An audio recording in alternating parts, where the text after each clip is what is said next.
Dibohong.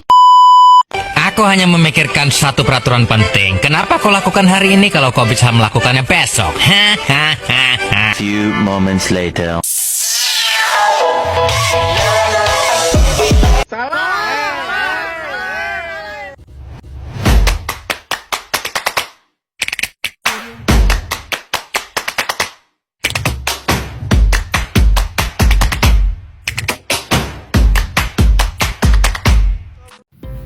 Halo semuanya, perkenalkan nama saya Yoajina Skopeli Vitares. Saya dari kelas 10H SMA Santo Franciscus Saverius Ruteng. Jadi pada kesempatan kali ini saya akan membahas materi berkaitan dengan pengertian ekosistem dan ekosistem apa saja yang terdapat pada lingkungan rumah saya. Kira-kira pembahasannya seperti apa ya? Simak video ini dengan baik. Yuk. Jadi pertama sih saya akan menjelaskan tentang pengertian ekosistem. Jadi ekosistem merupakan satu sistem ekologi yang terbentuk oleh hubungan timbal balik tak terpisahkan antara makhluk hidup dengan lingkungannya. Ekosistem sebagai suatu tatanan kesatuan yang secara utuh dan menyeluruh antara segenap unsur lingkungan hidup dan saling mempengaruhi. Ekosistem sebagai penggabungan dari setiap unit biosistem, melibatkan interaksi timbal balik antara organisme dan lingkungan fisik sehingga aliran energinya itu menuju pada suatu struktur biotik tertentu dan terjadi siklus materi antara organisme dan anorganisme. Matahari sebagai sumber dari semua energi dalam ekosistem, organisme pada komunitas berkembang bersama-sama dengan lingkungan fisik sebagai suatu sistem. Organisme kemudian beradaptasi lagi dengan lingkungan fisik. Sebaliknya, organisme juga mempengaruhi lingkungan fisik untuk kelangsungan hidupnya. Ekosistem juga memiliki komponen. Komponen ekosistem merupakan bagian dari suatu ekosistem yang menyusun ekosistem ini sendiri sehingga terbentuk sebuah ekosistem. Komponen dalam ekosistem kemudian dibagi lagi menjadi dua macam, yaitu komponen hidup dan komponen tak hidup. Selain itu, komponen hidup dapat disebut juga sebagai komponen biotik dan komponen tak dapat disebut sebagai komponen abiotik. Setiap komponen ini memiliki anggota yang berbeda-beda pula. Berikut lebih jelasnya. Yang pertama, saya akan menjelaskan tentang komponen biotik. Biotik memiliki arti hidup. Komponen biotik pada suatu ekosistem adalah makhluk hidup itu sendiri, sebab ekosistem tak akan pernah terbentuk tanpa adanya makhluk hidup di dalamnya. Keberadaan makhluk hidup kemudian membentuk suatu rantai makanan dalam suatu ekosistem. Beberapa contoh dari komponen biotik yang ada di lingkungan sekitar kita antara lain, yang pertama organisme autotrof atau produsen. Disebut sebagai produsen karena organisme ini mampu membuat makanannya sendiri.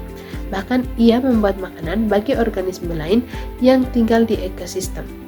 Produsen kemudian akan membuat makanan dengan menyerap senyawa serta zat-zat anorganik yang akan diubah menjadi senyawa organik melalui suatu proses yang dinamakan sebagai fotosintesis. Yang kedua, organisme heterotrof atau konsumen memiliki sifat yang berbeda dengan organisme pertama. Organisme heterotrof ini memperoleh makanan dari organisme autotrof atau produsen dan akan memakan sesama organisme heterotrof lainnya. Sehingga dapat ditarik kesimpulan bahwa organisme heterotrof adalah organisme yang menggunakan bahan-bahan organik dari organisme lain yang digunakan sebagai sumber energi dan makanannya. Contoh organisme adalah manusia dan hewan.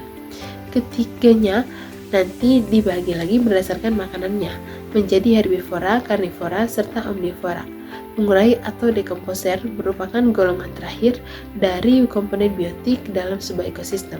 Pengurai atau dekomposer ini adalah organisme yang menguraikan sisa-sisa makanan hidup atau heterotrof atau autotrof yang telah mati.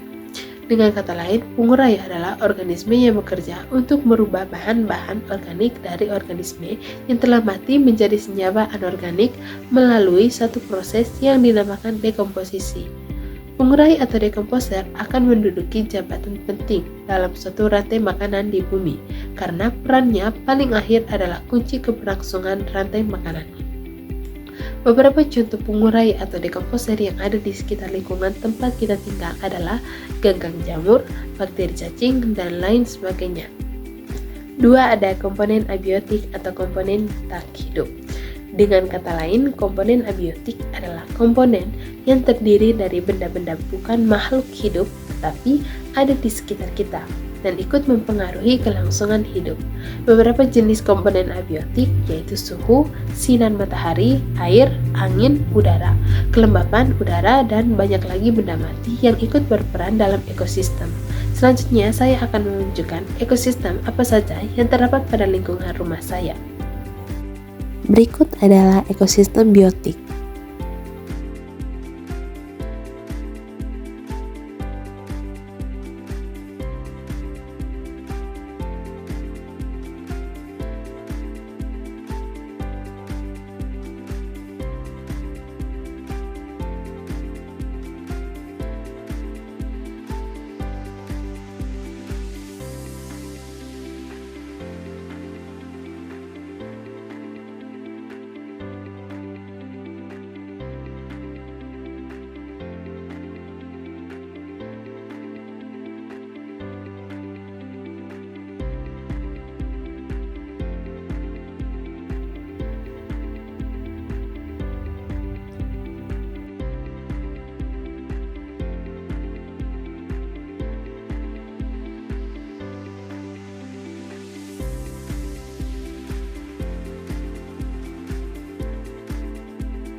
Selanjutnya ada ekosistem abiotik, yaitu sinar matahari dan juga air.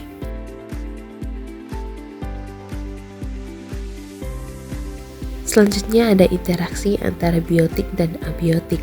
Pada contoh pertama, yang biotik adalah ikan dan abiotik adalah air. Pada contoh kedua, yang biotik adalah tanaman dan yang abiotik adalah air.